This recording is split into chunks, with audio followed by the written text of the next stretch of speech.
What up mga solid subscribers? Okay guys, ang papanoorin po natin. Itong video po ito ni I'm Pop Rice guys, no? So a very big shoutout po kay I'm Pop Rice, no? Kanya po itong video na papanoorin natin, no? So isa siya sa mga pinapanood ko na mga channel, no? Pagdating po sa mga updates or mga documentations regarding po sa mga P-pop groups, no? Kasi talagang pag gusto mong makinig po ng mga regarding po sa P-pop groups, no? Talagang siya po talaga yung masarap panoorin ng mga na channel, no? Subscribe kayo kay I'm Pop Rice guys, no? And like ko na lang yung link sa baba kung saan yung video niya, syempre yung channel niya, no? So okay guys, bago simulan itong video na to, kindly leave a like, subscribe, and kindly ring the notification bell para alam niyo po pag ako nag-release ng bagong video. So without further ado, let's all watch this.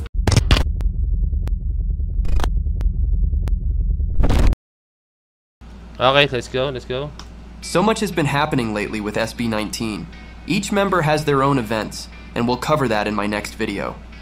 For now though, I just want to share a quick update about Josh Cullen and Philip. Following his highly successful concerts on November 9th and 10th in Cebu and Hong Kong, which were met with an incredible response from fans, Josh Cullen is set to take on yet another exciting event this November. Josh, no? In addition to this busy schedule, he was recently seen on set for a shoot, sparking speculation that he may be preparing for an upcoming music video release. Just today, a new event has been added to Josh Cullen's already packed schedule for this month. He's set to make a special appearance at Araneta City's giant Christmas tree lighting ceremony on November 14th, where he'll help light up their iconic Christmas tree. This exciting addition to his lineup of activities is sure to delight his fans, as they get another opportunity to see him live and join in the holiday festivities. On top of this exciting event, it seems that Josh Cullen is preparing for another music video. A video clip of him circulated online recently, showing him on set, which initially looked like it could be for a vlog or perhaps a new music video. Fans were quick to speculate, but their curiosity was soon answered by captions on the videos, confirming that it was indeed a sneak peek for the music video.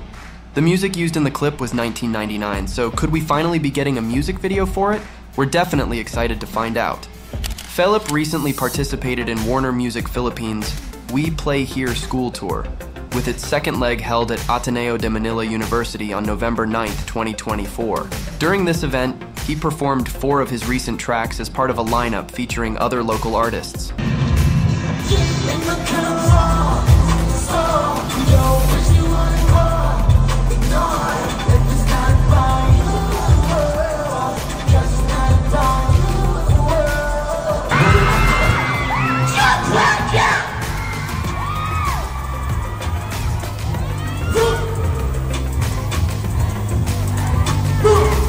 Grabe yung yay! Gana, botikin.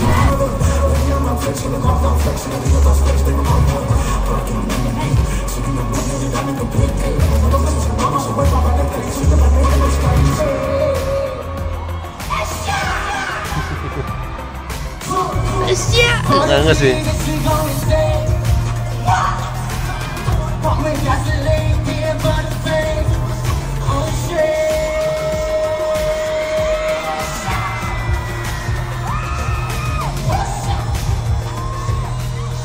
On top of this, Philip also released New Japan Collectibles merch on November 11th.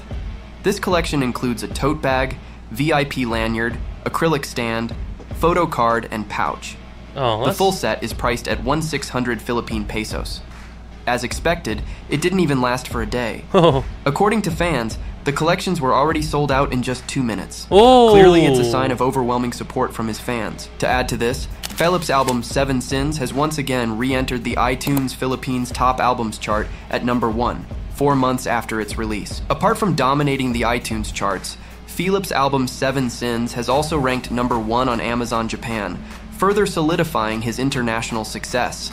The album's continued rise in the charts, months after its release, is a clear indication of Philip's growing global fan base and the lasting impact of his music. As of this recording, both Philip's and Josh Cullen's albums are charting on the iTunes Philippines album chart at number 3 and number 4. And that's all for this update, so please subscribe and always stay tuned for more SB19 videos. Isipin nyo, pwede mag-solo si Philip, no? Siyempre si Josh na rin guys, no? Talagang kayang-kaya nila, pero syempre mas pinili po talaga nila kung saan sila nagsimula, which is sa SB19, no? Doon sila nakilala, kaya syempre hindi sila pwedeng umalis doon, no? Kasi mas solid pa rin, para sa akin, my own opinion, mas solid pa rin as SB19 sila, no? Trip na trip nyo na naman ako, bunod nyo ako. Ato. Puro Gemini kasi nabunot ko guys. Kaya pinagtatawanan nila ako. Tell me you're a Gemini without telling me you're a Gemini.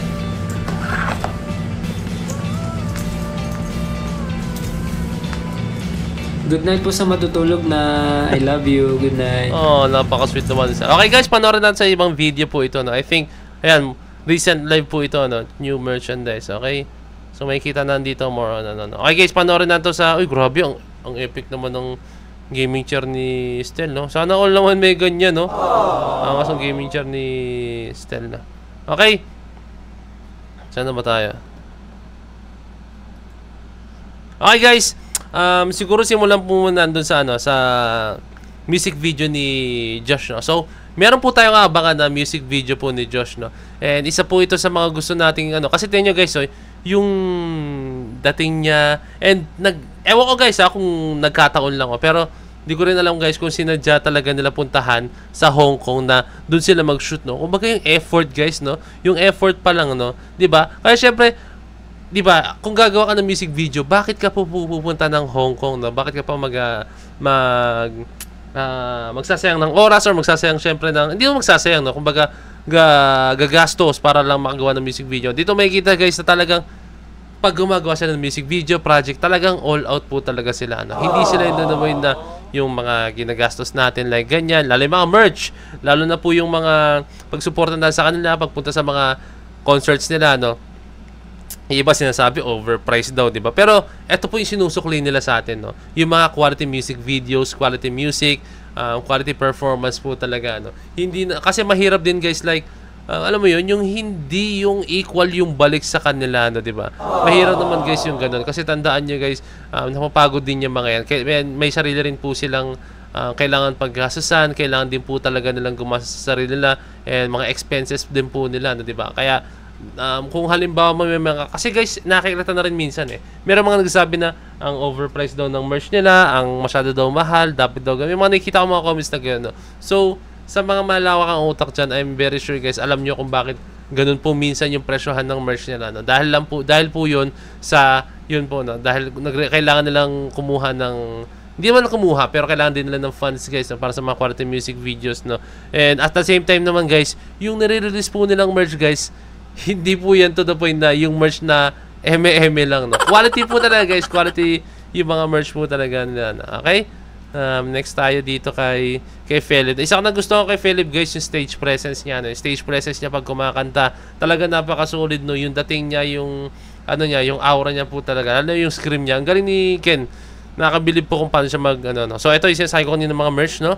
So sold out, no. So maraming salamat sa, syempre grabe ako yung nagpasalamat talaga no. Siyempre as a solid supporter ni Ken ng SB19, no, nakakatuwa lang po talaga dahil sinusuporta natin sila, no. Pinapakita natin yung suporta natin sa kanila to the point na hindi naman natin sila hinahayaan or pinapabayaan, no. So solid po talaga yung mga fans talaga as in, no. And ito po yung mga achievements na. Okay, so yun guys, yun po yung mga updates natin. And syempre, a very big shout po kay I'm Pop Rice na. Let's go. No? Ayan. And yun po yung mga updates po regarding po sa kanila, no? And syempre, hindi po pwedeng hindi talaga tayo makahingi ng updates regarding po sa kanila or makakuha ng updates regarding po sa kanila kahit sa isang araw, no? And syempre, every second counts. You know, every second counts talaga. Bawat araw talaga may ganap po talaga ang ating mahaliman.